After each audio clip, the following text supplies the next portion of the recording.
Welcome back, episode 46 of the Ground Up podcast. Dorian, who's stuck out of his office. There's this thing you can order called a lockbox. My wife, other friends of mine have all experienced that feeling of going to a job on a Monday morning and just not wanting to go, the pit of your stomach going, oh, really, another week. I never really felt that. If you get that feeling, to me, I think you've got to change the direction of your life, really. Mr. Beast did an interview with Dorian, the CEO, and I saw a clip. But in that clip, he says, if my mental health was a priority, I wouldn't be as successful as I am. I completely agree. It's kind of you against everything else. My little brothers, this is the only employment contract they're going to get. The working hours are 24/7, 365. The probation is indefinite. The job description is do anything asked of you. If any of the following apply, you'll be terminated. Lazy, dumb, lack initiative. Just by receiving and reading this letter, you are now legally and more importantly, blood-bound by this universal agreement covering the Earth, galaxy and beyond for the rest of your life. Sincerely, your boss, the Beaumont Bloodline. If I seen that on Facebook, I would grab a bag of popcorn and go straight to the comments section. Ground up sound, ooh, yeah. Real estate deals. We lay them down, let's get those deals.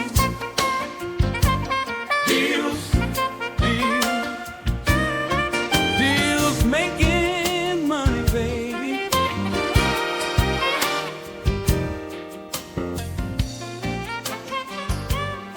Welcome back, episode 46 of the Ground Up podcast. And for all of our new viewers, we are 4 property developers based in the UK. We've got Jack Jiggs, or Jiggins, JJJJJ, based in the home counties, Henley-on-Thames, where all the posh and rich people live, surrounded by investors. Lucky boy.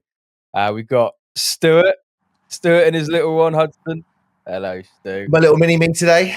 We're We're doing it on Tuesday, which is not normally our normal recording day, so hence the chaos in the mornings getting the other one out to nursery. So you might have to weary for I like this. This podcast feels like a very wholesome start to our days, you know.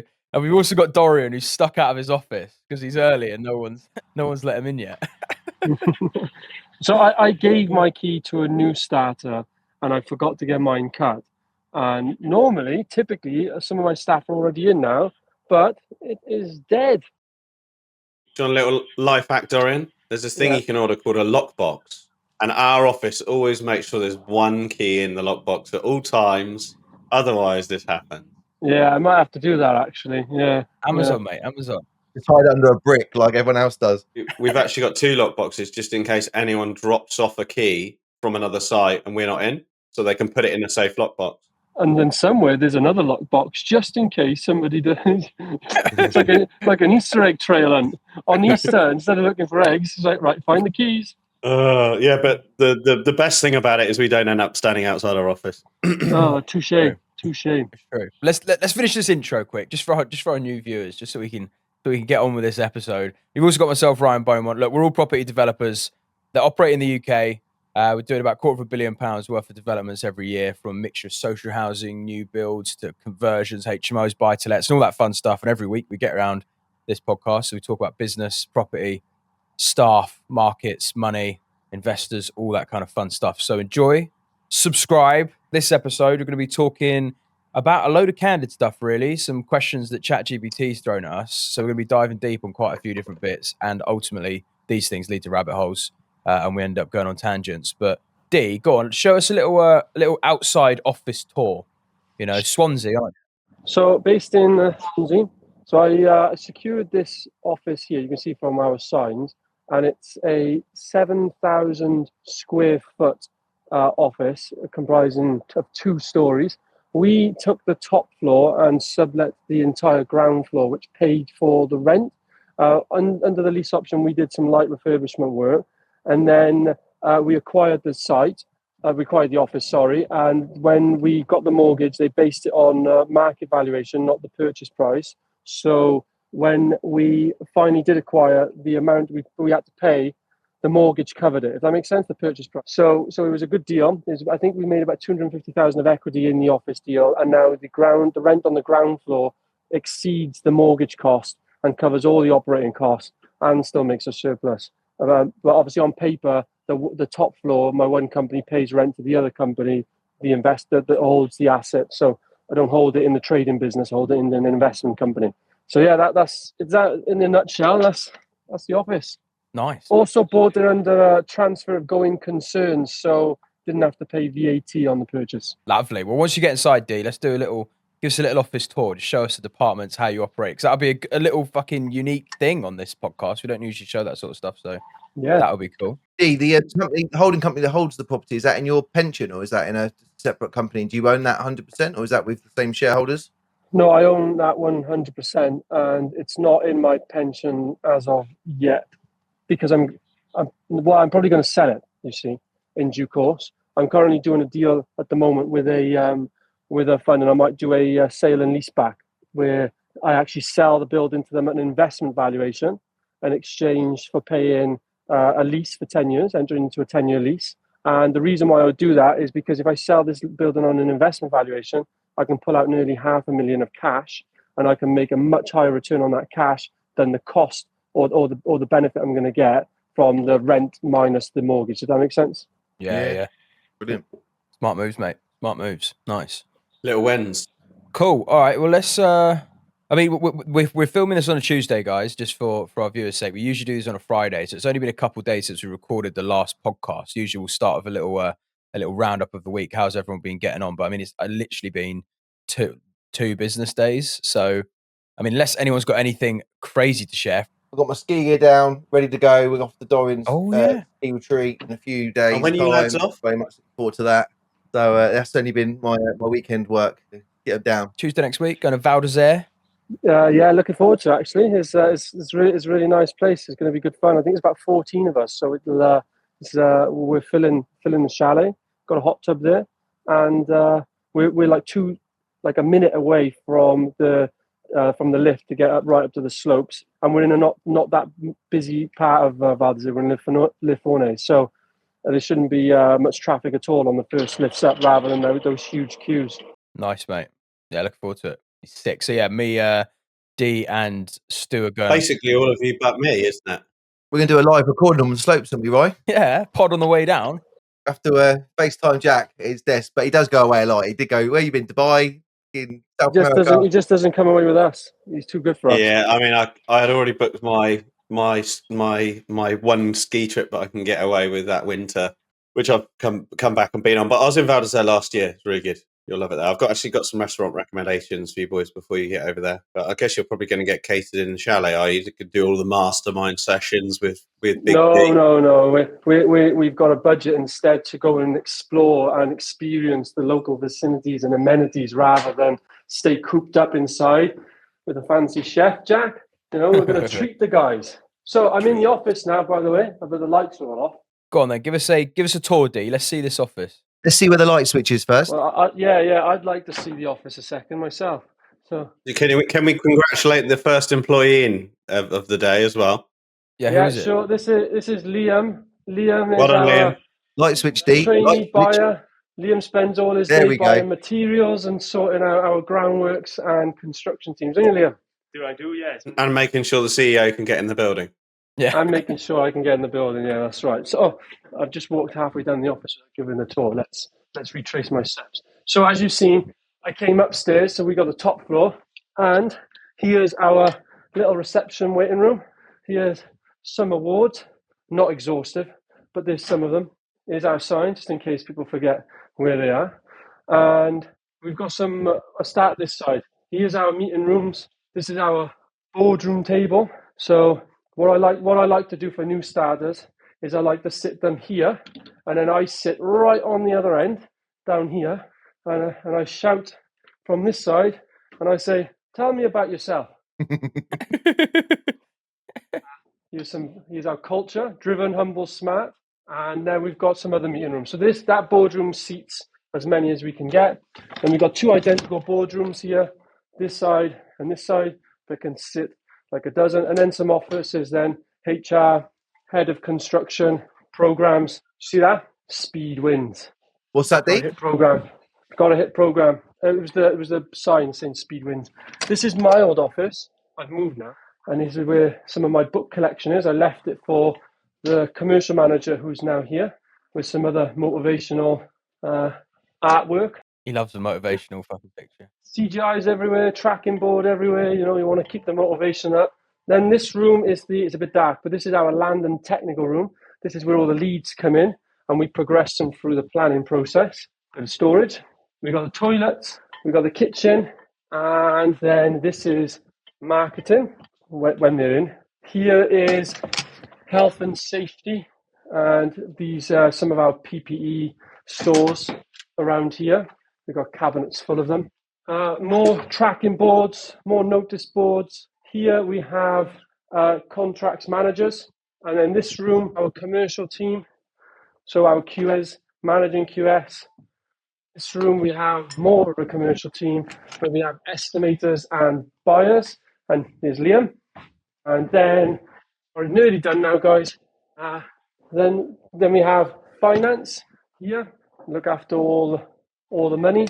Then we have some other little offices. So here's where our finance director sits. Downstairs is where we have a little bit of downstairs. That's where our M&E division is, because we have an in-house M&E division. And then here is my room. It's a bit bare, because I've just moved here. Why'd you move? Well, we're expanding. I didn't really want to kick a tenant out, and it just made a bit more sense, really, the way we reshuffled the office. So, yeah, Nice, that's mate. the grand There you tour. go. Exclusive for our podcast viewers. By the way, you probably should have had the video turned on. If you are just listening to the audio here, that wouldn't have been much to listen to. But you've just seen Dorian's operation in Swansea, isn't it, right? Swansea? Yeah, our office is in Llansamlet, Swansea, but we operate all across South Wales, soon to be the globe. Soon to be the globe. Impressive, mate. We've all been down there, haven't we? Well, you've been down there. Yeah. Seen the operation. Yeah, great setup, mate. All right. Well, D, what are you doing? You're going to get the lappy on. And... I'm going to put the laptop on now, and I'll join you with my proper setup. But I've been stood outside for about half an hour, so I'm just going to get a quick coffee. All right, Give no me 2 worries, mate. seconds. See you in a second. Well, Jack, Stu, anything interesting since Friday, the weekend, and Monday to share? It's just been the weekend, isn't it? I've got some news. He's back. Go on then. We have finally got SAB approval, which is surface water drainage, basically, for 2 sites, which have taken over a year. And we are gearing up to sign. For anybody that has been listening, I've been trying to get 6 deals over the line since the new year. We've sold 2, and we've got 4 to go. So we have been pressing on all sides, and fingers crossed, we've got a sale happening this week, another sale, and then we've got 2 happening in the next 3 weeks. And combined, that would be from January to now, or the end of in 3 weeks. £47 million worth of new starting. So there's some news. Oh, and I'm going to Legoland. Oh, yeah, you said about that. A work day out? I don't know. Legoland. Is that I know it's one of 2 things. He's either going to see like one of the CEOs of Legoland, or he's going there with his family. Probably both. He's probably going to see the CEO and he's gone, oh, blag this as a day out of the family. He said that to me when I met him in London. And he was like, and I was like, oh, how come? Because he brought his mum and his sister. And I was like, are you all like thinking they're all working together? And he's like, no. I just promised my mum I'd take her on a day out to London. So he's just taking him around whilst he goes to his meetings, and took him to his award ceremony in London. I was like, that's so Dorian. That's so good. Can I just add then, guys, whilst we're waiting for D, this will be good for the viewers and for us as well. So Grok 3 got released about a week ago so this is Elon Musk's version of ChatGPT. And I used it I've been obsessed with it since it came out, just to like test it all out. It's still in beta, but oh shit. This is like, ChatGPT is already groundbreaking, yeah? Grok 3 has a deep search and a deep think feature, and they are like insanely good. Like, I've turned Grok 3 into my sales assistant, and it's just, until you use it and start prompting it in a way that's useful for you, you can't appreciate how good it is. But like, it's pretty flawless. Like, it's pretty flawless. It doesn't hallucinate the way ChatGPT does.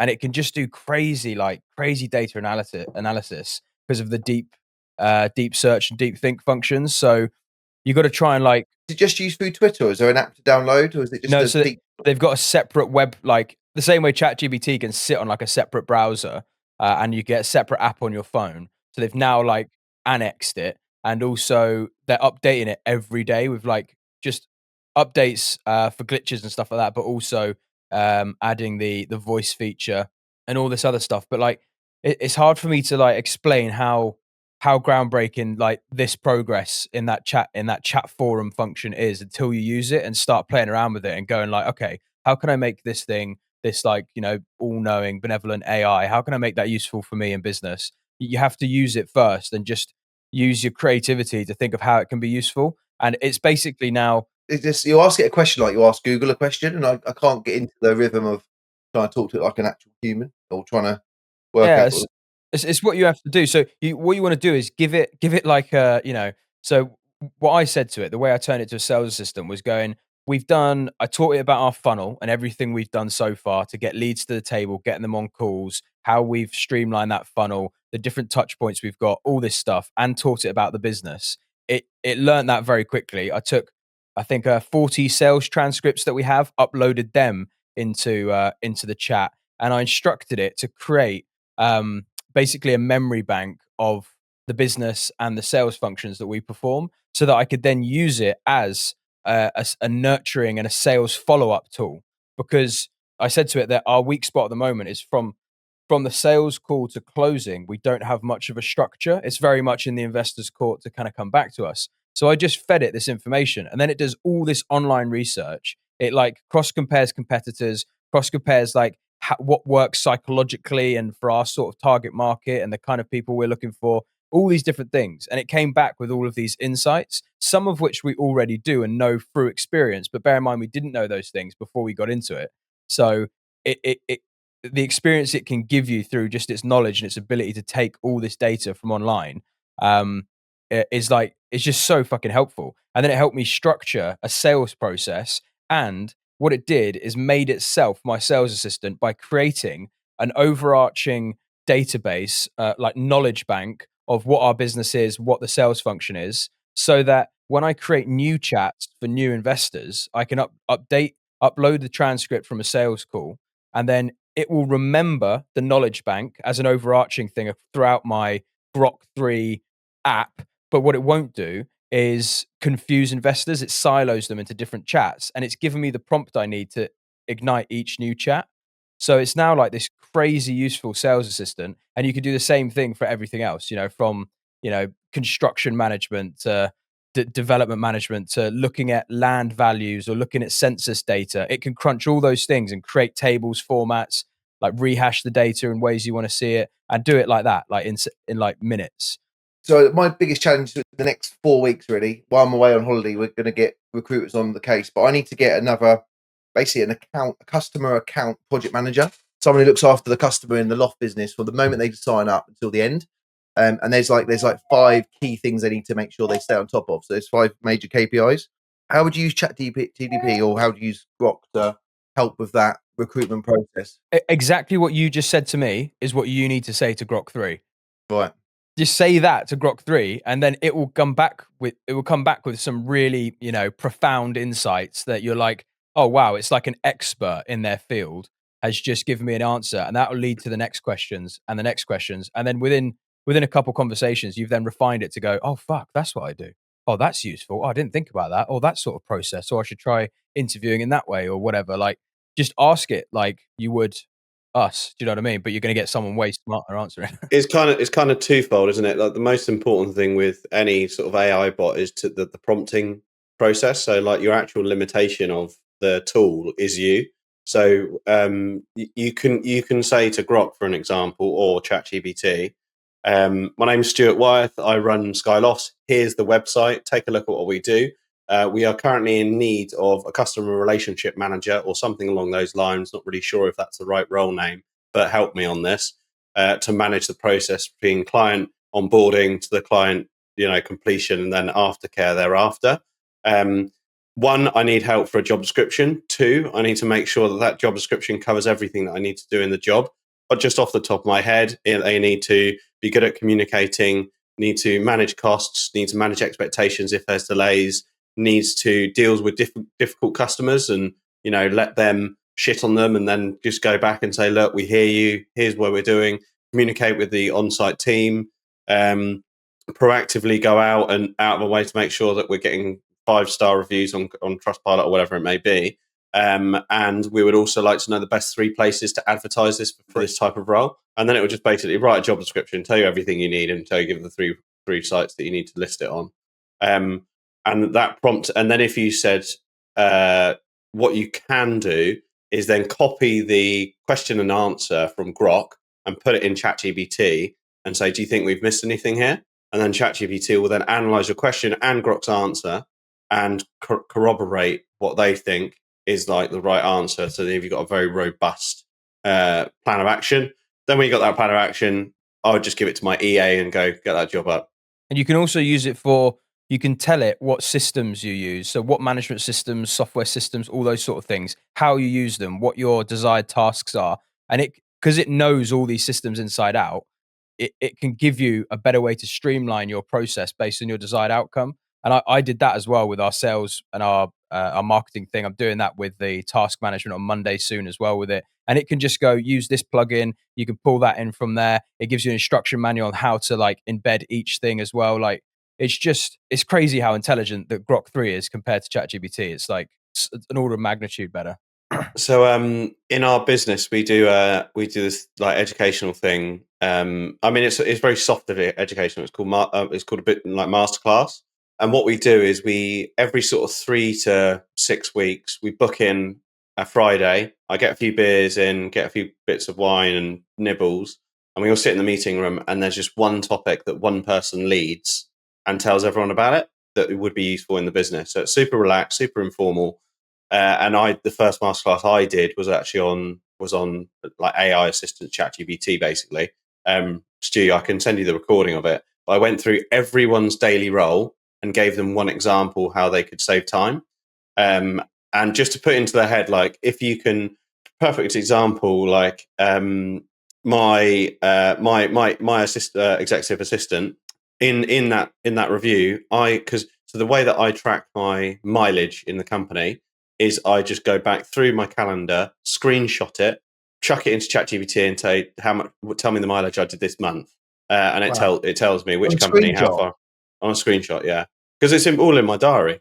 It knows if you tell it where your home is, you tell it where your office is, and then it works out all your mileage. And that was when and she was just like, I just spent hours doing last month, and it's like that second return against 3 hours work is then like as soon as you get that mindset change, everyone in your team has an executive assistant or an advisor or a mathematician or a scientist or someone to bounce ideas off. And once everyone in your team has that, your team of, our team's 30 across all of the 4 businesses is now a team of 90. It's leverage, isn't it? Leveraging workflow. It's getting the team to understand that as well, that there is this. You got to walk them through it. Sit down with each team member, just walk them through it and just go, this is how you can use it. This is what you can do to help your role, and then use your brain and just get creative with it. It's just so valuable. Let me add one more thing on Grok, and then we'll move on to some questions.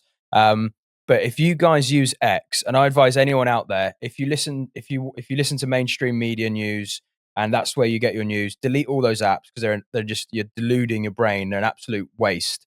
Use X to find your news, because there's now a new feature as well that Grok offers. So, and this has we've never had this functionality before when it comes to discerning what's true in the world, what news is real, etc.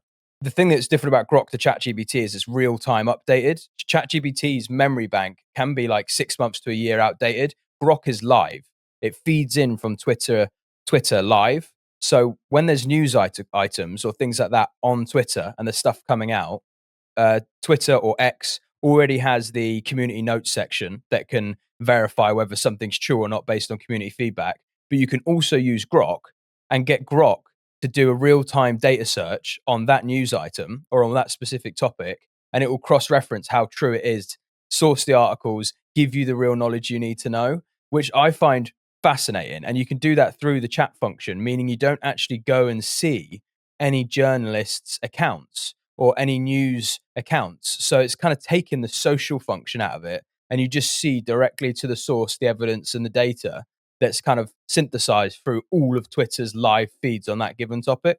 When's that been possible before? We used to read newspapers, and then we used to read headlines and all these other things, and it's very like one-dimensional information and feedback loop. But now it's like having all of the journalists in the world all of the experts in the world synthesized into one chat forum for you to find truth on any given topic. So if you're getting your news from anywhere else now other than X, then you're simply just getting the wrong information. It's just so much better to get it through X and use Grok to verify stuff. So that's just a little word of advice for anyone out there, because it's so good. Yeah, I'm using X every day now. It's just everything else seems like it's a filtered version of what's going on. Like that plane that turned upside down in Denver. I mean, I went straight to X and you could see all the footage before it's even on the news, really. Yeah. It's a great Delta tool. plane, wasn't it? Okay, so we'll start this one the way we ended the last podcast, because Dorian dropped off just before. But one of the things we were talking about, D, was monthly management accounts and just what you look for, the importance of monthly management accounts, looking at it from a construction perspective, development perspective. So I know this is somewhat of a boring topic, but for anyone out there listening, it's just so important. If you're going to run a business at scale, you need your hands on your finances and control, and you need to be able to forecast and look at cash flow and things like that. So, D, what do you do in your business for your monthly management accounts? Smile and wave, boys. Yeah, no, I'm joking. So we have in all the business books, you'll find it. The structure. We have a meeting structure, we have a reporting structure, and it's all fun. And every month we have a similar cycle. But I suppose in a nutshell, the way we do it, sorry, something stuck in my eye, is that we have a monthly. So if you think about it, we have divisions throughout our company, and each head of that division is responsible for a report, basically, that comes to me. And then I create, with the help of my team, a monthly director's kind of management report, which I use, and then I also issue to my investor, so to speak, fellow shareholder. And then that also helps us just keep on track with the company objective and where are we versus where we should be. And within that pack, obviously, finance is a function. So we have land and development that do their monthly report. I have technical, I have finance, construction, commercial, marketing, and then I do my own kind of executive. Groundworks and M&E, but they're within construction, and so it's kind of health and safety. It's all kind of within.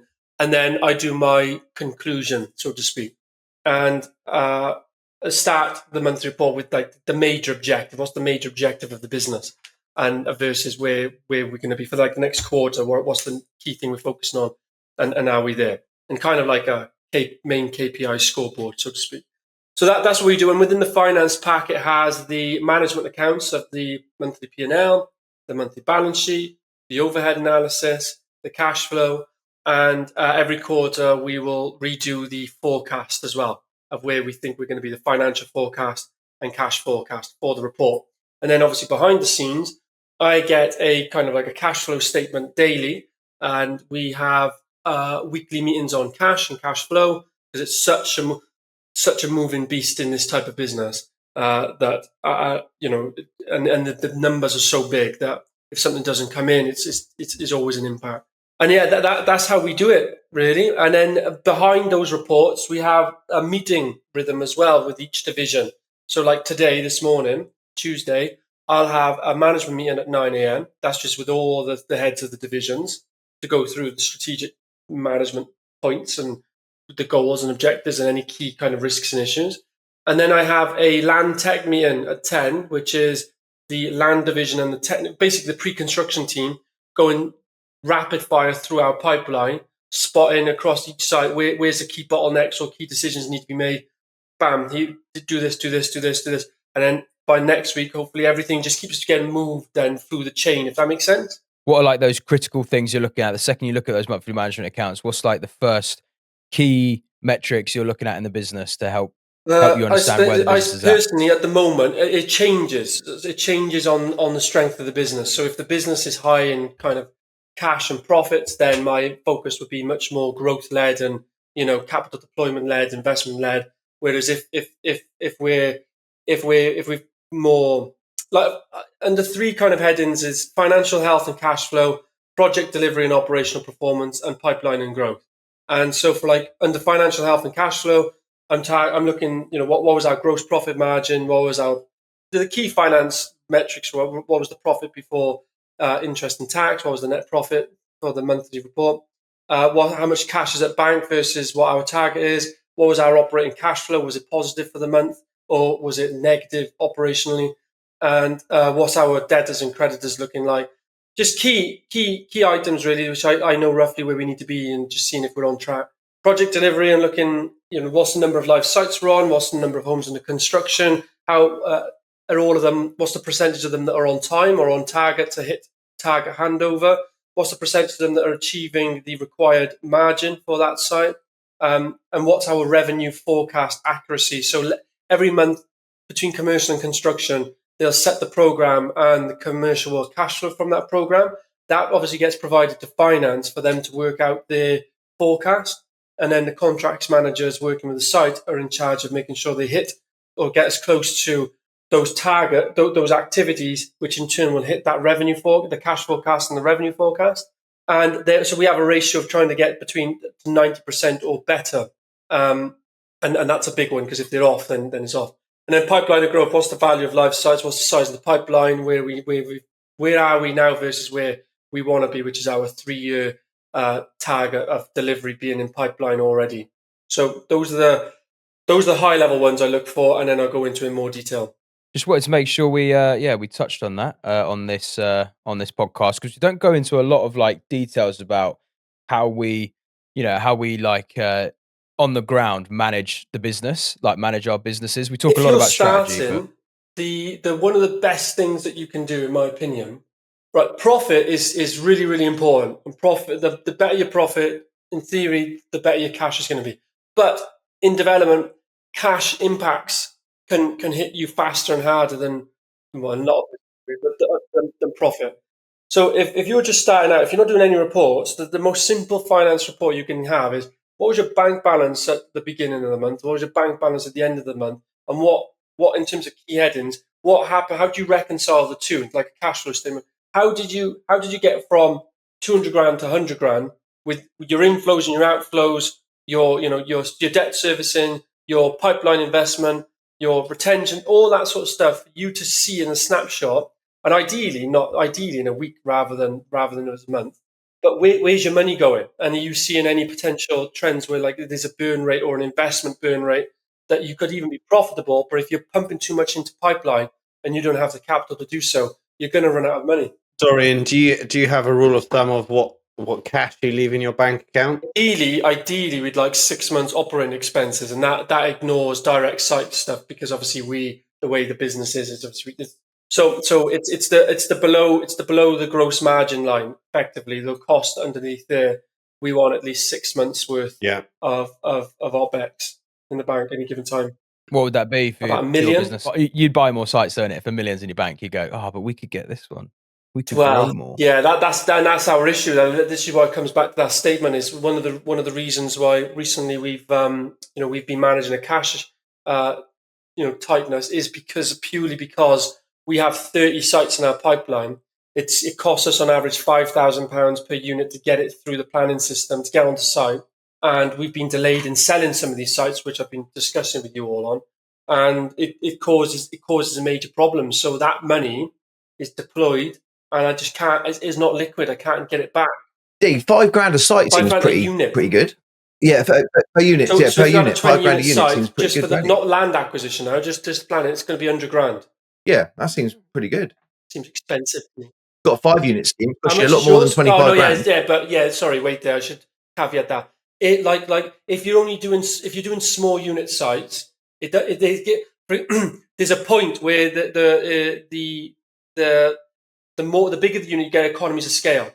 Like if we're doing a site and we have to do an ecology survey or an acoustic test, it's going to be the same price whether that's like a 3-unit site or a 15-unit site, on the same footprint, so to speak. And that's our average size. So where do you think the critical point is then? Our average size of site is 30. So it's whereas we've got some sites are like 10. We don't do them anymore, but they're way off. They're way over £5,000 per unit. But for our business, it's on average £5,000 a unit, and that's what everyone should look at. It's your own business because it's so different. If you're building like bespoke luxury and stuff like that, big bang, your price per unit is going to be different, and that's the goal, really, is for you to understand all your own numbers in your own business, so you can pull and push your own levers. Dorian, what's that average in a gross development value? For in terms of our size of 30 or just per unit? Per unit. 30. So what's that roughly as a GDV, gross development About value? 7 million. Yeah, similar size to us, to be fair. But our average is 13 units. And the average GDV? I was just literally working it out. Divided by 6.4. Look at the difference in areas that we have to do 30 units for you to do 13 for the same GDV. And that's where, for us, we have to be our biggest risk really is cost control. You know, we have to do the delivery ourselves. We have to be very good at delivery. We've been I've been doing some, vertical integration, where we've got a groundworks division, we've got an M&E division, just trying to capture those risks and margins so we can control about 40% of the cost base. And the goal is just to keep making 10% margins in these subdivisions and feed it. Like the reason why it works for us is because we have 3 years worth of work ahead of us. We don't have to do any work for anyone else. It's very focused just for us. Yeah, nice, mate. Nice little deep dive there. Little deep dive on prices. It is interesting to think of the economies of scale of planning costs. I've never really thought about it in that way, just because we do the same. We just sort of cookie cutter, copy and paste the same things we do. But yeah, the more units you can dilute also your planning costs. Interesting. Well, if we haven't lost everyone with the office tour and the accounts, thank you for staying with us. Yeah, some heavy stuff. But there you go. Property development can be fucking boring. So if you can't, Yeah, but you've got stick it out like. here, And you're sorry, stick it out. I'm talking a lot this episode. I'm on one for some reason. I'm hearing the sound of my own voice, and it's doing my head in. But there's some important things here coming out. So I was speaking to somebody the other day, and I absolutely love what I do. I really do, right? And I know you guys do as well. And I was speaking to somebody the other day, and they told me that they wanted to. I won't say what it is because it'll give away to the person who listens and watches this episode, and it's going to get me in trouble.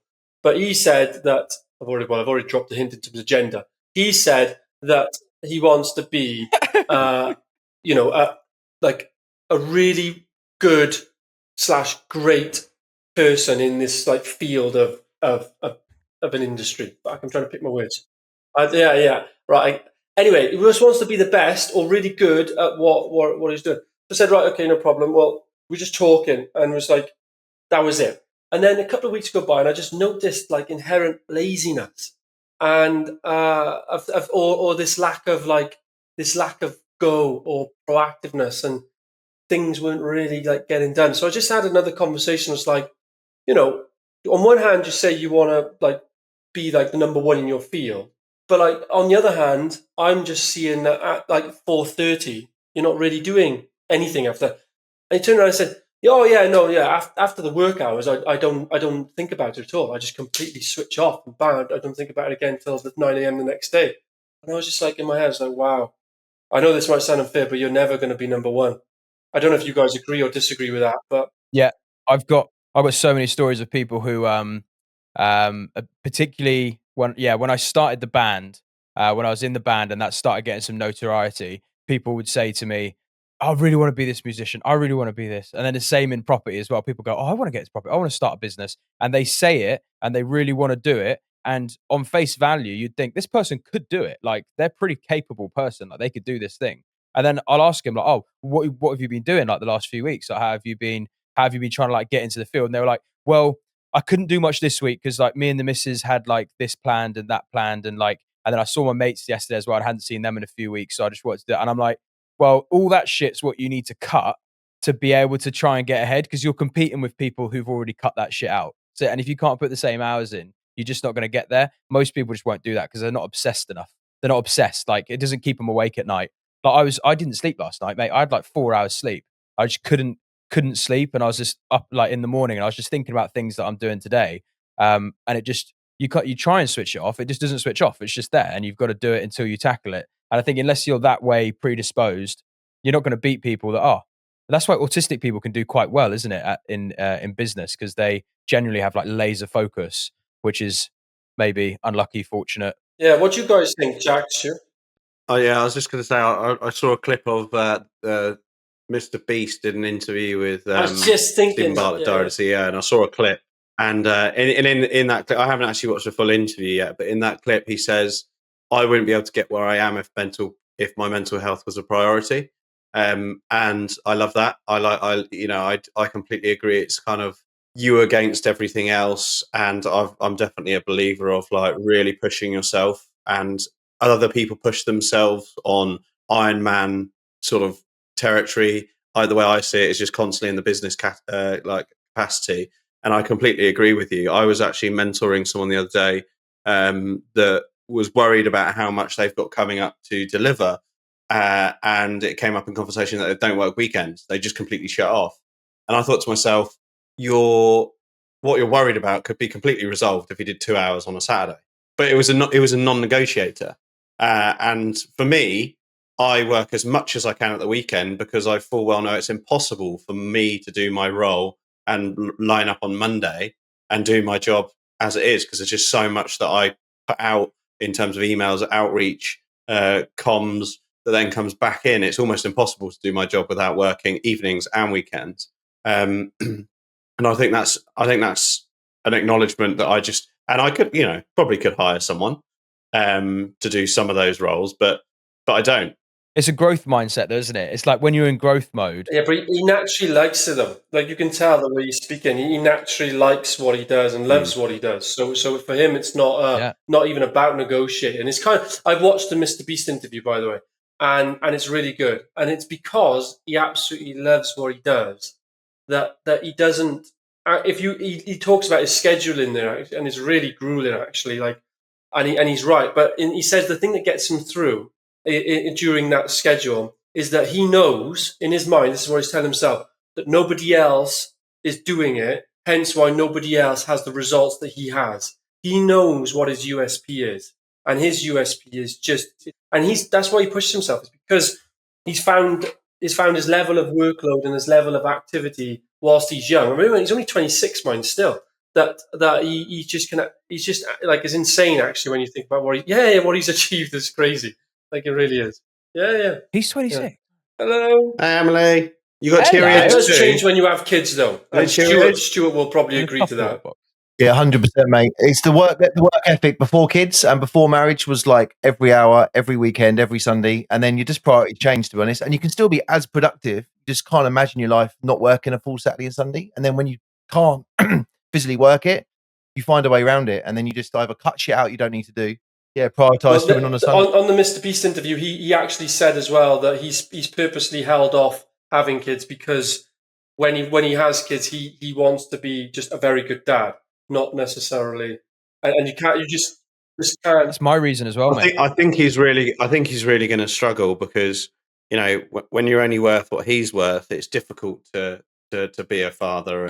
And You need a nanny, he's a billionaire. He can do what the fuck he wants. He could retire now and still be all right.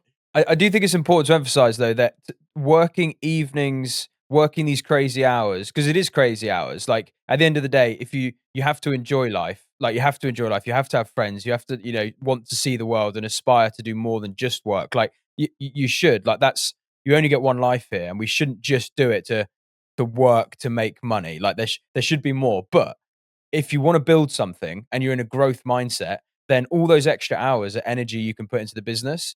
Once it's stabilized, though, once you've got a stabilized business, that's when you're an idiot if you're working those extra hours, because you've clearly not figured out how to systemize the thing or put the right systems in place. And that's where people usually fall foul, or they're too small of a business where they don't have those overheads or those systems in place. So you kind of need to get big enough so that you can take that sort of back seat, sit back, raise the kids, do these things. And that's success to me. Like, I think you've succeeded if you've gone through the grueling years like we kind of all are now. Stuart, you're a bit further on. You've stabilized your business. You're happy to take that work-life balance. You've got your kids, and that's success to you, isn't it? Like, you're making fucking good money and you're living a life. It all comes down to what the word work means to someone. So I was with a customer yesterday, and his wife had to shoot off to go to a Zoom call, and she goes, she's got a proper job. And I said, oh, what do you do? And he's a squash coach, right? He teaches kids in the evenings. He said, I don't really have a job. I said, yeah, neither do I really. He said, well, you're here at 9 o'clock in the morning. I said, yeah, but coming to you for 9 o'clock to have an hour meeting with you about your loft isn't work to me. Part of like my everyday routine, a bit like brushing your teeth, right? Work is like whatever it means to someone. And this guy, he probably doesn't earn groundbreaking money. He runs his squash company. He loves it. He's done it for many years. And I think going back to your thing about the, I think every entrepreneur has got an element of autism on the spectrum, ADHD, and dyslexia. And I think there's a different blend of different breed of person, because you need a little bit of all of those or some of those to just do the grueling hours that you need to do, but you don't look at it as work. It's almost like a challenge or a game or something that overtakes your mindset of actually physically having to go to work. That feeling of a Sunday night when you have to go to work or go to school.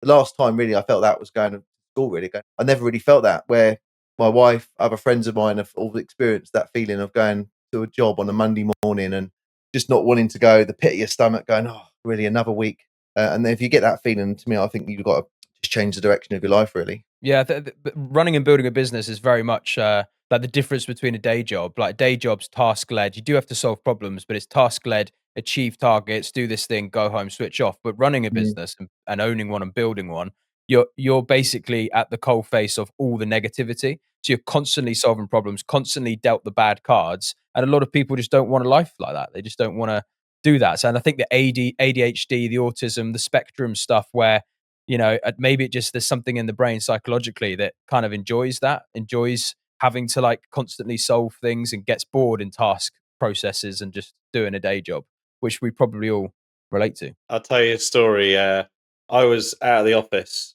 It must have been last week, and the office was full. So everyone was in the office. So we got the surveyor's room full, the meeting room's full, and then the main room's full.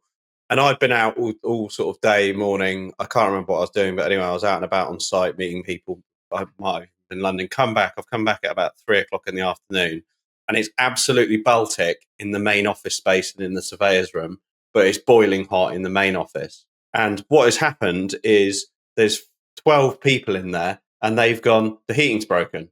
And this is exactly what, like, the problem solving that I love. And all I did was, went in the main office, the thermostat's in there, but they've got an electric heater running in there. So the thermostat is at temperature. So that room's hot enough. And it's telling the whole office that the heating doesn't need to be on because the thermostat's hot enough. But their door is shut. So the rest of the other office, they're fucking sat there shaking. And all I did was open the door, turn off the electric heater. And I said, let the heating do its job. And that was it. And one of my surveyors said to me, cool, I can't believe we needed you to come back to sort that out. And it's just simple things like that the sort of problem-solving entrepreneur just does in a second and resolves. To be honest, Jack, the way you dealt with this morning's meeting, so it was 7 or 7:30, and it's like I just literally put in a date that was in my diary to go, well, we can't do Friday because Dorian, are you going to Legoland to meet the CEO, or are you going there to play with the kids? I'm going there for the kids and as part of a deal, because I'm going to ski next week with the wife. But if I do bump into the CEO, I will slip him a business card. Anyway, we couldn't do the exact meeting on the normal time that we set it in the diary for. And then Jack was like, instantly, like, logical mind was like, bang, this date, setting the poll out. And within a minute, all four of us knew the time and the date. I thought that was quite a good problem-solving solution there, mate. Yeah. That's the discernible difference, though, isn't it? Between people who who spend a life solving problems and people who spend a life task management. If it falls outside of their status quo in task management, they go, oh, not me, not my responsibility. I don't need to find an answer. Do you find yourself? I went to there's a I don't know if the northern of you, you might have heard about, actually been in London. There's a cafe, sort of Greeky restaurant called Megan's, and there's one in Marlow. And I went there the other day, and it's basically, its layout is you walk in this like tiny little grade 2 listed front door, and there's seating on right hand side, and then you've got like the almost like the checking booking system on the left hand side. And what happens is it forms a bottleneck. No one can get out, no one can get in. And as I was leaving, I said, who's the manager here? And this guy came over, and he thought I was going to complain. I was just like, if you move that checking system a lot deeper into the restaurant where it gets wider, people can get in and out, and it will feel more cozy to then come in and get served to your table. And they're like, you know what? We've never thought of that. And I'm like, fucking it. It's been open for like 3 years, and they probably do like 110 covers a day. And it's just, and I find myself constantly telling people what to do. Yeah, I think I don't know whether it's because we've all like had such a tremendous amount of responsibility and have to do deals and have to make things work, that if you don't, your business will fail. We've always had this consequence. Like I was in a meeting yesterday. It was an ops meeting, and everybody there's more experienced than I am. Contracts managers, technical managers, commercial team, and we're just talking about issues. And I caught myself, and this is just not a big head at all. I just caught myself constantly. It was myself that was probing. It's like, well, what about this? Or what about that? Or can we just do this? So most of my ideas don't really work, but then a couple of them had some feedback. I was like, yeah, we didn't think about that actually, or that actually could work. But then I actually said in the meeting, I said, but why am I the one coming up with these fucking ideas? I'm not even the experienced one here. I genuinely said that yesterday because I was just like, I don't understand. If why can't they just come up with the ideas? Do you know what though? I would say to that, because I've had a couple of those moments in construction. Like most of the time, technical stuff, I'm like, look, you guys know what you're talking about. But whenever there are little, particularly to do with design things, I think the naivety of not knowing the details sometimes helps you just outside the box think, because you're not bogged down. Do you know what I mean? Fresh. It's kind of like kids, like children sometimes will just give you honest feedback and just say things because it's just kind of simple. And because it's so high level, it makes you think a different way, and you kind of lean into a whole different sort of direction. So maybe naivety is bliss in that sort of sense. Got some questions, guys. What we said, sort of segue the topics into something a bit more structured. I've got a question. I've got a question for Ryan and Stuart, because we just saw Dorian's company culture values on his wall, and I'm keen to know what your two companies' values are. Dorian, do you actually just want to lead us in while they get ready for it? There's three main values that we have in the company, and there are also values that I look for in individual people as well, because the values of a company is made up by the values of the people that's in it. And they are being hungry/driven, humble, and smart, people smart, emotional intelligence. And those, basically what that means is that the people are just naturally driven. We just talked about it then. They want to do a good job themselves. They don't have to be told. They just naturally want to do very well. That's big. The second one is having emotional intelligence or people smarts, which and you'll see if you've ever worked with somebody who does have emotional intelligence and somebody who doesn't. It's hard to explain it, but you'll see what I mean, because the people who can get the best and just be good and a bit versatile and know what to say and read the room and know how to get things moving along is so embarrassing and terrible sometimes when you're in situations and people just saying the wrong thing. They're not reading the room and they're just droning on about stuff. But the third one is humility, which is probably the most important, and that is get your point across, be constructive in debating. You can disagree with people, but ultimately be humble about it. Get everyone's feedback, open-mindedness, If those three things combined, you end up with a very, very good. They're not really mine either. I've ripped them off from Patrick Lencioni, a business author, one of my favorite business authors. But I've instilled them, worked with them for many years in terms of the values, and never look back. It's an interesting exercise we did in our business. We did a company review, and I got everyone 3 post-it notes, and I said, write down 3 words that mean what we do or who we are to you. And then everyone in the team wrote 3 things down, and we had tons going on, and we put them all along the wall. And if there was a duplicate, we then sort of almost like, is it a line chart? Line charted it up. So you had almost like scale bars, like a speaker system. And I had my pre-made agenda of what I wanted, I think 3 are, and then the team sort of, and we kind of arrived on the same ones, which is quite cool. So I'll do ours, and then we'll go to Ryan and Stuart. So ours are ambitious, transparent, and creative. And that could obviously mean multiple things. So ambitious is similar to you, Dorian. We're very driven. We want to make change. We want to impact. Transparent is actually 2 ways. Our team feel that we're very honest with where the business is at, where we're going, and very true to ourselves. But our investors feel like we share what we need to share, and that's super important. And then last is creative. I feel that every single thing that you need to do day in, day out, minute in, minute out has some form of value creation that you need to put in there. And that's kind of our 3. Mine is ours is basically we live above the line. So we got ours from Action Church many years ago. It's on the wall in the office. So it's basically don't lay in bed, get up and start rowing. But below the line is BED, which is blame, excuses, and denial. That's what we don't have as a company in our culture. And above the line is the OAR, which is ownership, responsibility, and accountability.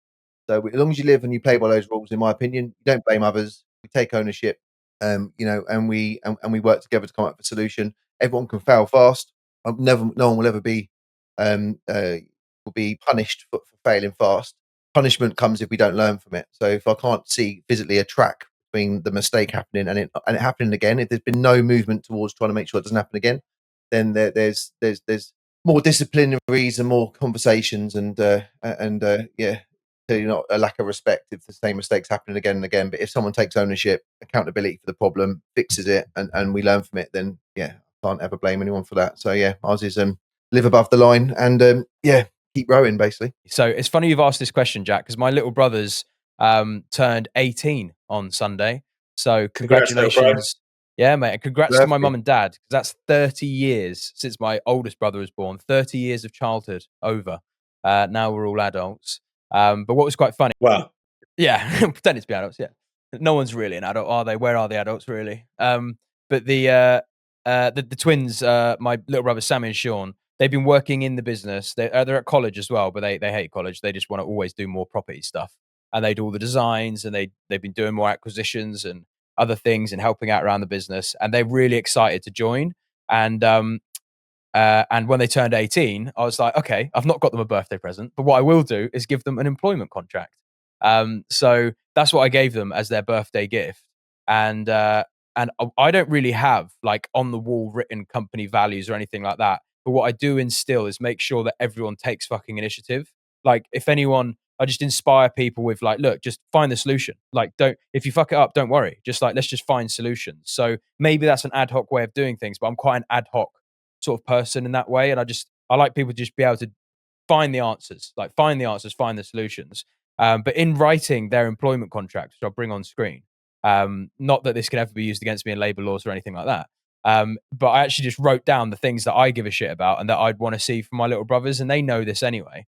So it's a bit of a joke, but also this is the only employment contract they're going to get. And the job title is omnipotent. They're going to get £1,000 a month for the foreseeable until they've earned their stripes in the business. The working hours are 24/7, 365. The probation is indefinite. The job description is do anything asked of you, earn your stripes. Termination, if any of the following apply, you'll be terminated. Lazy, dumb, lack initiative, or try and take a break. Signing this agreement, just by receiving and reading this letter, you are now legally and more importantly, bloodbound by this universal agreement covering the Earth, galaxy, and beyond for the rest of your life, or at least until you're good enough to negotiate otherwise. Sincerely, your boss, the Beaumont bloodline. And to me, that's how. Was that written by Grok, Roy? No, that was me. I literally wrote that up as they were sat next to me and the cake was going off. I was like, I've not got my presents, so I'm going to make them. If I seen that on Facebook, I would grab a bag of popcorn and go straight to the comments section. Yeah, mate. I mean, but that was my instinct. Literally within seconds of writing something, I was like, what do I want from my little brothers? Like nothing that detailed, but just work your ass off, find solutions. Don't be dumb, don't be lazy, and just work all the time. And that's what we sort of inspire in the family. Obviously, with staff, you can't expect them to go that far beyond their quota. But at the same time, I think it still applies. Like quite a lot of our staff work hard and work extra hours and find solutions. And then we're flexible with things like, they need to leave work early to pick up the kids. Do it. Go do it. Like talking to culture quickly, I was with John Carter yesterday. I met the whole of the Jewsons management team. He's the CEO of Start Group, who have bought Jewsons from Saint-Gobain.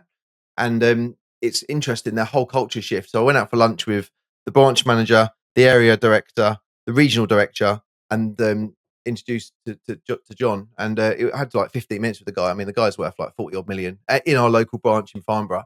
And I don't use Jewsons at all. I haven't used them for years. I knew Dommy, the girl who's based at Farnborough, the branch manager, 15 years ago, and I worked for the previous construction company. I used to work for almost every day, and then we stopped and we worked with our big supplier. And their whole culture is, from the last 10 years, they've been totally neglected, as in because Saint-Gobain were the manufacturing plant, and what the outlet was Jewsons, which was there's no investment, no one could do anything, no one gave a shit. Deliveries went out when they went out, things would get collected as and when they wanted to, and it's been totally neglected. This guy's turned up, and in the last 2 years, they said the whole shift where he's so client SME based, focused on trying to make sure the customer has a good experience. He said the whole energy in the company of all the branch managers, of all the staff, all the drivers is like total. I know. So how many of those staff members are actually existing, and how many has he cut out and brought new people in? I reckon he's probably brought about 20% new blood in, but the 80%, the mind shift of the staff, he said, they've never experienced anything like it. And it's a good point, because I was going to ask you guys a question as well. Do you think, obviously, if you do any business training or leadership training, and sometimes this comes up, and I've done this before, is they encourage you to get your team together, for them to write down the values that they think whatever is the and kind of to have this collective experience. Do you guys agree with that, or think that you should actually, as the business leader, say, this is the vision that I want the business to run by, and therefore the people that are going to be involved in it, and actually, constantly just making sure that the business is aligned to that, and obviously sort it out if it isn't. What do you think? I think every business is a strong leader that attracts good staff underneath them. What people can't stand is no sense of direction, and no one know what they're working towards. So I think the leader the business owner has to be totally focused on where the company goal is, or the vision, and align the whole team around that vision. They all feel like they are doing something every day towards that. I mean, that's what that's what's it called, the hedgehog strategy. When we were the business leaders, that was so important, about all the stuff that's not all in alignment. Cut all that shit off and just focus on what everyone's common goal is. And you'll get there so much quicker than just having a load of fucking ants going everywhere. You want everyone working in the same direction. I think it's a challenge of assimilation, isn't it? It's like kind of analogous to, like, bringing loads of immigrants into our country and that changing our national culture. The same thing can happen to a business if you kind of bring in loads of staff that might be really good, but if they don't culturally assimilate with whatever kind of ethos it is you're trying to spread as the business owner, then quickly you can dilute whatever culture it is you set out at the start, and that's where where management buyout. Yeah, management buyout or middle management come in, or you go for IPO. Like a friend of mine, Matt, you guys know Matt. Matt helps us in the background of the Ground Up Network. Shout out Ground Up Network. If you've not joined it yet, click the link in the description. Go check it out.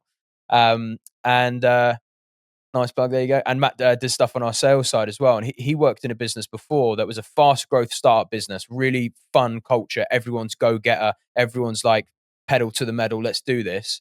And then they announced, literally the day they announced we're going for IPO, they brought in a load of management and literally lost almost all of their staff. They brought in new staff. They still replaced them, but they lost all those core staff that were there before, who'd set that drive, go get a hard working culture. Well, that's what that Brewdog founder said, Stu, didn't he? In the talk as well, with the event we was at, is that they raised large amount of capital. And the first thing he did was bring in a C-suite of executives, and the first thing they wanted to do was bring in another level of management below them, and just do the job. And he said the mistake cost him millions, didn't it? So Dick telling his original team to stay frugal and to stay focused, and at the top end just blowing it all out on. I think it's the biggest challenge to scale, isn't it? I think the biggest challenge is retaining the thing that got you to where you were, to be exciting enough to be able to take that next big step to big company. The challenge is keeping that cultural assimilation that's got you to where you are without middle management diluting it, is probably the hardest challenge to get into. So the thing with Juicens is 15 years ago, I just assumed Juicens would have thousands. I mean, they've got 400 branches, right? So that's 400 branch managers, that's teams below. But actually, as you scale up the pyramid and look at the whole infrastructure of what Juicens is, I mean, they've cut a load of layers out, but effectively you've got one person reporting to one person of four who reports directly to John. And when you actually put names on faces, you think, Jesus Christ, I mean, they're a huge, these guys are turning over 2 billion turnover a year. I mean, I think it was, or is it 2 billion or 20 billion? I think it's maybe 2 billion. Can't remember. But ultimately, it doesn't take that many staff to build that type of business.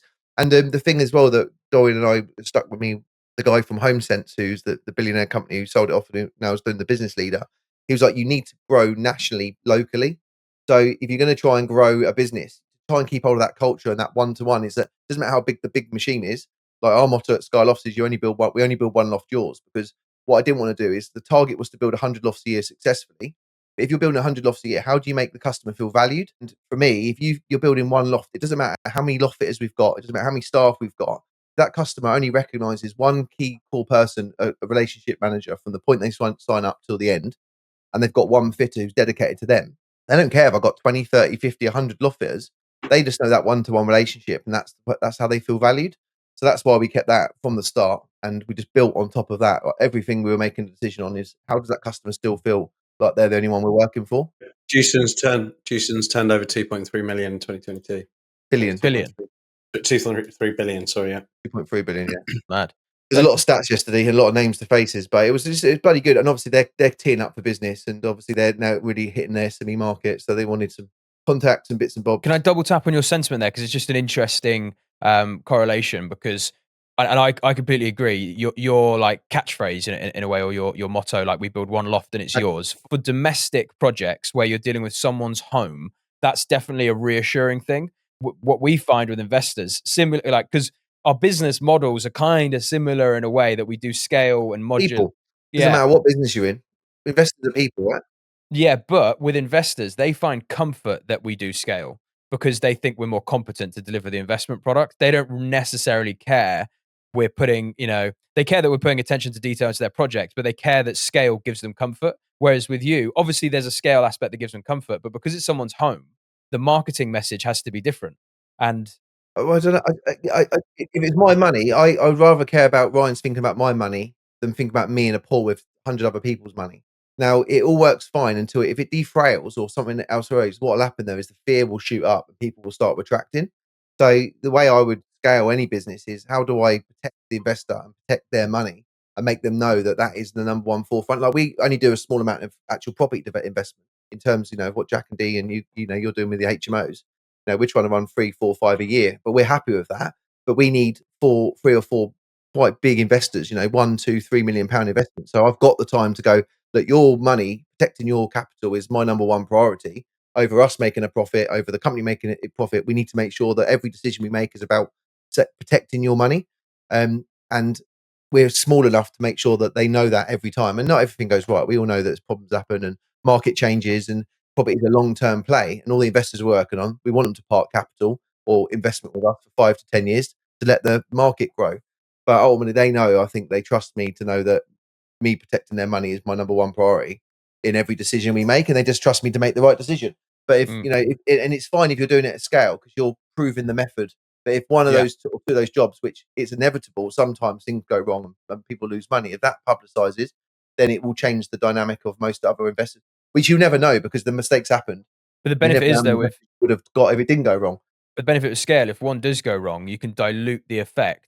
Oh, mate, cash flow, 100%. Do you know what I mean? Whereas if you're a dad and lad sourcing project manager, which is sometimes the competition that investors have come to us, they're like, I'm speaking to this person here, and they eventually come back around and go, yeah, I mean, it's literally 2 guys in an office sourcing projects. I'm like, if the project goes wrong, they don't have the capital reserves, they don't have the resources to solve it. They're going to come to you asking for more money. So scale gives investors comfort. A level of confidence that you've proven time and time again. Scaling into things into the unknown is very, very scary, and that will only end in a bang. And most people need to scale up. If they've made mistakes lower level, they try and take a bigger project on to try and hide the last one to try and make more profit. What actually happens is the bigger the projects go, the less the profit returns are. And that's why you have to nail. And like D was saying, you have to nail the vertical integration of all the steps to make a small margin on each bit to make the big job stack. So scaling in the same thing. That's why we've got an ideal loft. We've got a profile of which fits our machine that we built. Our factory of spitting lofts out to a very high standard that we give a 12-year structural guarantee. Our competitors give 5-year guarantees because they're just not as confident in their product. But we know that if we sit one type of loft onto our machine and we split out the back end, the machine will take care of itself. And that's what we've scaled up. Is we've not tried to focus on everything and anyone who wants to say yes and buy. We've said yes to the ones that fit our model, and we've had to price in or say no to ones that don't quite fit our model. And if we next year we took on 30 big 300, 400 grand jobs, we would be in a right old pickle because they do require a lot more time. We're more than capable of running 4, 5, 6 a year. I've got the capacity in the team where we can run 100 lofts in our ideal model, and I would be pretty confident to know that we'd get 90% of those would be 5-star reviews. I can't say we've nailed it. Interesting question. You talked about 12-year guarantee there. Do you think the loft market is a price-driven market? Because I would say it's probably the most price-driven market per se, because people that want an extra room would just sell their house and buy a bigger one. So they're probably thinking, oh, well, we not could necessarily. No, not it's emotional, mate. They could be near a school, they could be in a location they love, down the road from their grandparents. Do you know what I mean? There could be a lot of reasons. Our ideal avatar customer demographic is someone who's got kids that are in either just starting primary or they're near a good secondary school. They're there for the next 5 years. It's normally after Christmas or after summer holidays they realise they are out of space. They've got too many presents, clothes, and all the rest of it, and they need the extra floor. Then they start looking at properties to buy. So they'll look at the extra 150 grand they'll need to buy a smaller house with the extra bedroom with a smaller garden and less parking. Then they'll work out they need to do the stamp duty, moving cost, solicitors fees. They work all that out and go, well, actually, we've got a loft that's 2.8 meters high. Yes, it might cost us 60, 70, 80 grand to create an extra bedroom and bathroom. But if I've got to spend 40 grand in stamp duty to move and then move the family and then take the risk of new neighbours and then have to go to a slightly different school or out of an area we don't actually want to live. Most people buy a house because they love it. They just run out of space because, you're going to find out soon enough. But when you have 1 or 2 kids, you just literally, they just have so much stuff that comes with them. And obviously, most people that we sell it is that they get the chance to build effectively a hotel suite in their existing house the way they want to live. They can design the amount of storage space they want, the size of wardrobe, the dressing table, whether they want a bath and a shower and a bidet and a basin, or whether they want just big windows and lots of light and a sofa area, little alcoves in the wall and stuff, little soap boxes and niches. So all this stuff can be built in and they're not actually spending money; they're just investing it in their house. So if they're going to spend 60 grand, but the house has gone up 80 grand. They haven't spent the money on a Porsche that's devalued 50%. They've just invested it from the bank into bricks and mortar, given a better quality life, and they get to live in a new room. And when they do decide to sell it in 5, 6, 10 years, capital inflation is obviously capital appreciation has pushed their price up where it would now cost 100 grand to build that loft. In 5 years' time, they might have spent 60. In 5 years' time, their investment is now worth 120. So they've doubled their money, having a better life. That's why we sell. Do you have to educate people on that, Stu, as a part of Yeah, your I market? say it every day. 100%. Like, are they aware of that though? When they come, obviously some will be aware of that. But is it something you always have to educate them on, or are they aware that they're increasing the equity I value? try of and their home? elevate the whole thing. But I find the niche. The problem is, I'm sure my competitors, but I'm not too worried about our competitors. But I'm sure my competitors will be watching this. I'm not too worried about the need. The need's already there. I just got to make them see the light. And the light is, why would you want to move if you're happy where you are and you like your neighbours? And your neighbours aren't going to want you to move because if you've got good neighbours, you don't want They them don't to know move. who's coming The next. risk Yeah. of someone else moving in is painful. So there's so many good things about a loft conversion. Or if you've got bad neighbours. We've got bad neighbours, then do a loft conversion and piss them off. Yeah. But Well, yeah, there you you go. have to educate them and tell them why the benefits are there.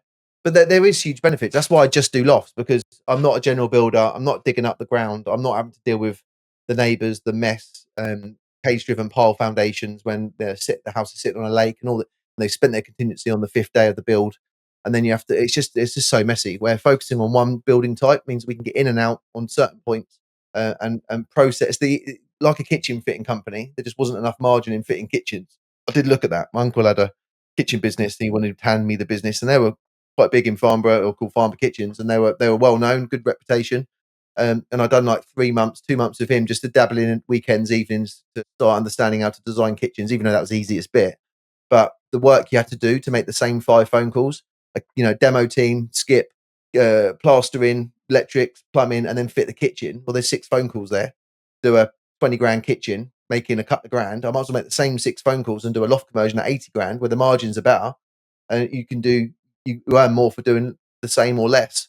So that's why I decided to scale the loft business. Nice. Yeah, I think it's a great business model, mate. Great business model. And how long have you been at it though? You've been at it like 13 years now, haven't you? That Skyloft. 2013 we set up, yeah, but I've been doing lofts for like 23 years or something like that. Yeah. Well, guys, can I ask something we've not necessarily talked about before? We talk about market changes and we talk about things that happen in the overall market in the UK. Just to like kind of narrow in on everyone's individual market. I know Stu and Jack, you guys operate in the same sort of area, but we'll just start with D because he's not spoken for a while. So I'm quite a competitive person, and it always irritates me whenever I see competitors doing deals that we haven't done. So that I try not to think about it too much, because I think really just focusing on trying to be the best that you can be. What I'm really more concerned about is because our model is quite niche. Well, it's very niche. It's social and affordable disabled housing in partnership with housing associations, local authorities. The biggest shift we've seen so far is that the local authorities are now building, and their build targets are really ambitious, but they own quite a lot of land. And our big USP obviously was that we would get the criteria from our clients, and we would go and find the sites, and we would go and bring the site to the client, and then we would do all the pre-construction, and we would get the build contract as well as sell the land. And that's how we kind of exploded in, and that's how we're able to do bigger deals than we would be able to actually tender for. So some of the size deals we're on, we wouldn't be able to tender for those deals because technically we're too small for them. But because it's our own land, the procurement, everything's a bit different, But the local authorities are now coming in and they're absorbing the grant funding with their own land. And then they're going out to, and that's not really good for us. So we're trying to get in with them so we can still carve a piece of the pie out for brownfield-led developments that we find and emphasize that. So we've just done. We're doing a couple of deals now with local authorities, and we're seeing that as a growth market and across other areas as well. If they own the land, though, are you getting? No. So we're not doing deals with their own land. We're still trying to emphasize. We'll still find brownfield. We're brownfield specialists, regeneration specialists, and just to make sure that we're taking them the sites because they're now kind of absorbing. And there's a lot of mergers going on. So there's a lot of mergers going on. Everyone's targets are getting a bit more aggressive, which in theory is good for us. But sometimes working with some of those smaller HAs are better because they don't have a development team, and your USPs or our USPs are really strong for them because they have minimal resources, and we're providing them several different sites that they wouldn't be able to get at all without us. Whereas now they're merging into more of these commercialized, still house associations, but in England, some of the housing associations development arms rival top 10 house builders genuinely. So it's quite there's some beasts out there, and Wales is starting to go towards more of that. But that's okay. We just got to make sure that as Stuart mentioned, the biggest thing of success in business that I've seen and witnessed is just making sure you have good relationships with key people, and it's all about prioritizing relationships. And as long as you have them, then you can still do deals and still. There's still a gap in this market, in this region, to be a 50 to 75 million turnover company and stabilize at that point and maintain a market share at that point, and then take it into other regions. So that's the key focus. But I got to go to this. Interview. But before I leave, Stuart mentioned it as well, and I mentioned it earlier about focusing on those marginal gains. And Mr. Beast mentioned it as well in that podcast, Jack, when you do get around to watching it. But I just did a very quick example because it was on a scaling up book. But if any listeners here focus on just increasing their turnover by 1%, reducing their cost of sales by 1%, reducing their overheads by 1%, and reducing I think that's it really. The other one was affect cash. Then the cumulative profit impact. It's increasing the sales volume by 1%. The cumulative profit impact is about 14% on the rough figures that I worked off. So it doesn't actually add 1, 2, 3, or 4%. The impact is actually 14+%, and in some examples even higher. Depends on your margins. But so I just leave that thought with people. Focus on those marginal gains and compound. Thank you for your wisdom. Thank compound. you, Dorian. Nice to see you. Have a good day, mate. Miss you. See you skiing. Bye bye. Love you. While you lads were just chatting, Stuart and Dorian were talking about something I was going to bring up. You talk about like the market.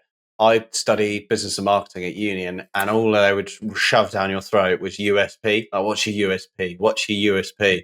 And I actually don't agree with you having to have a unique selling point, but I think you need to understand your competitive advantage.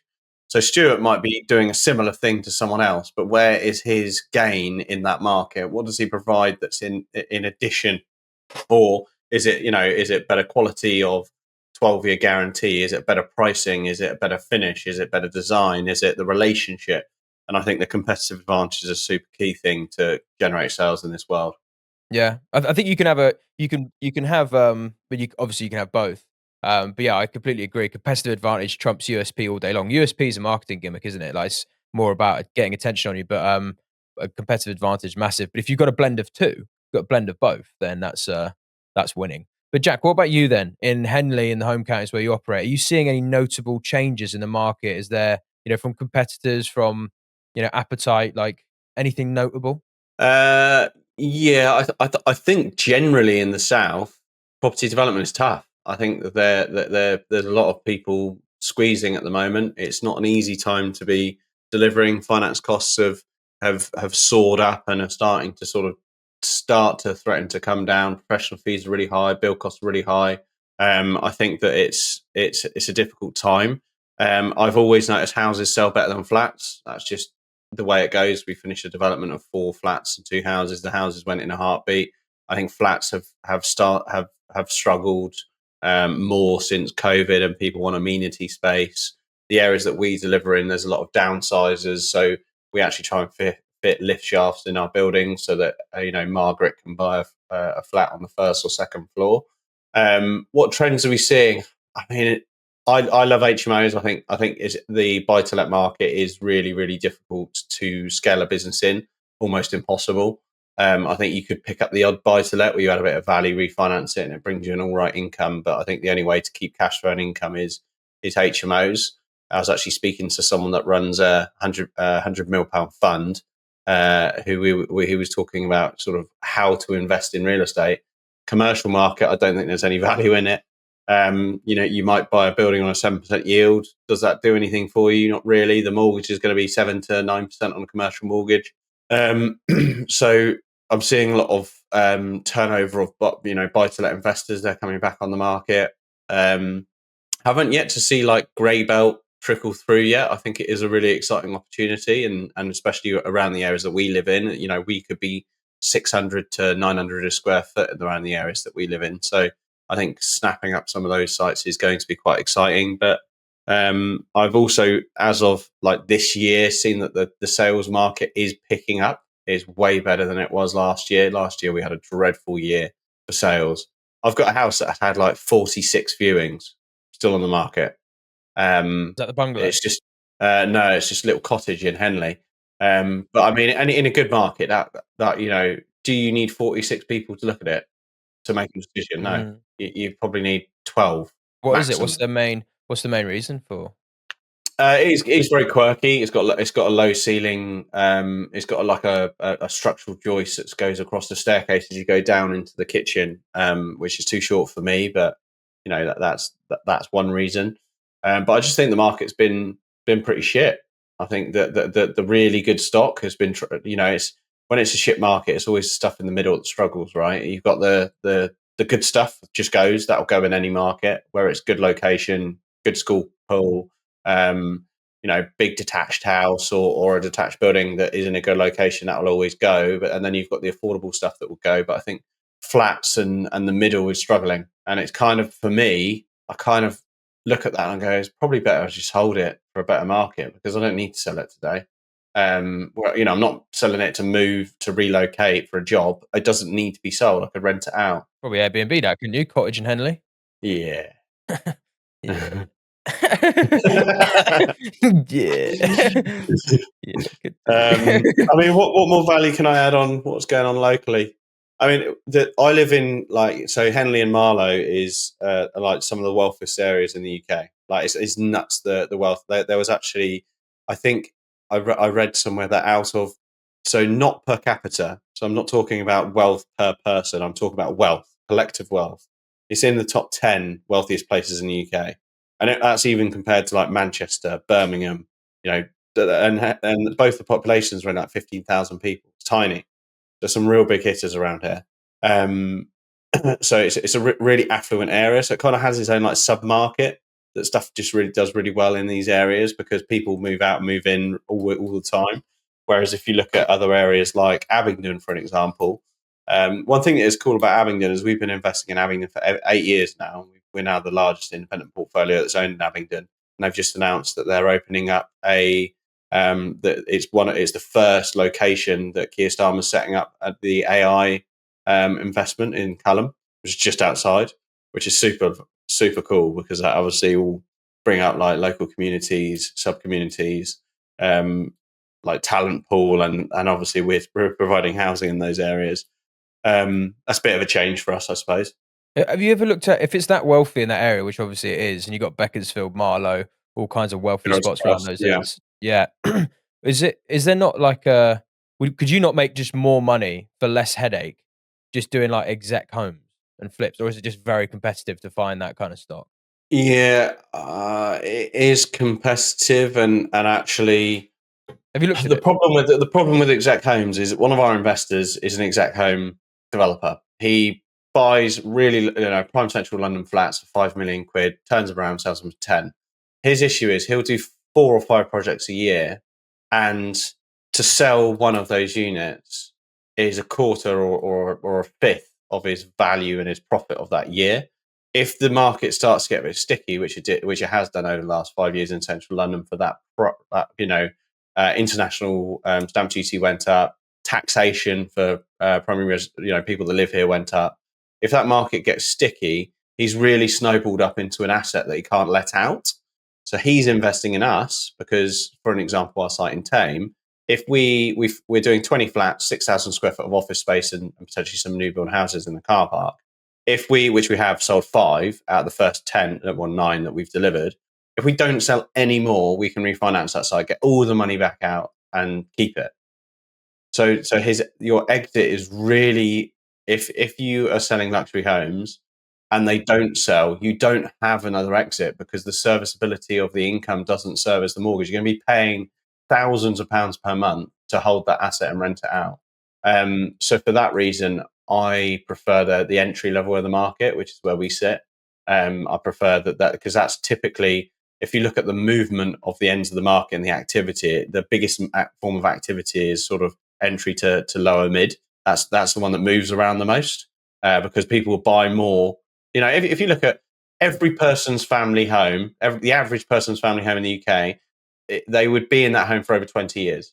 Their family home. That's when they've kind of hit the peak before they start downsizing. If you're trading every 20 years, that area, that layer of the market moves so slowly.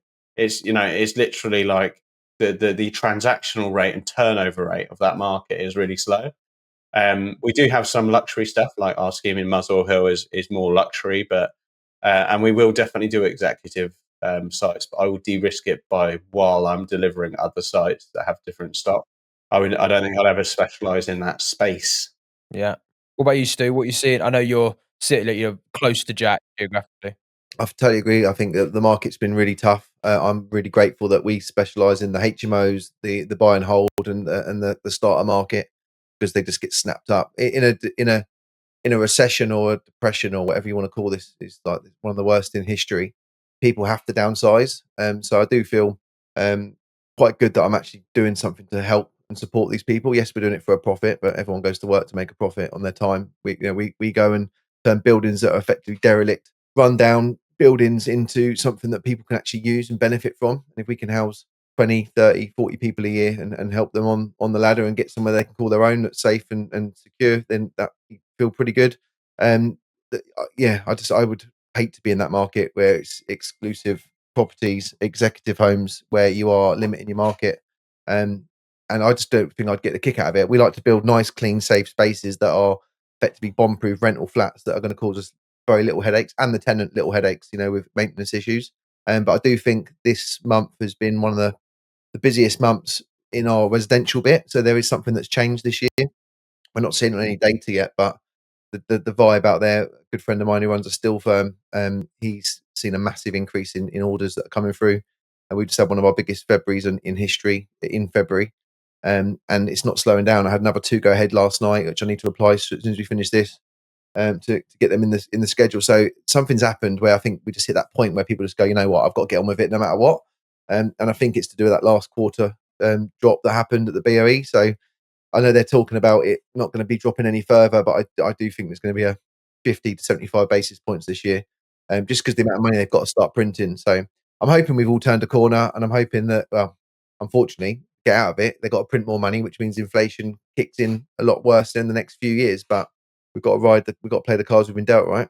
Ride the wave, baby. That brings us to the hour and a half mark for this episode. Good chats, guys. Good chats. Good to see Always. Dorian's office. Lovely.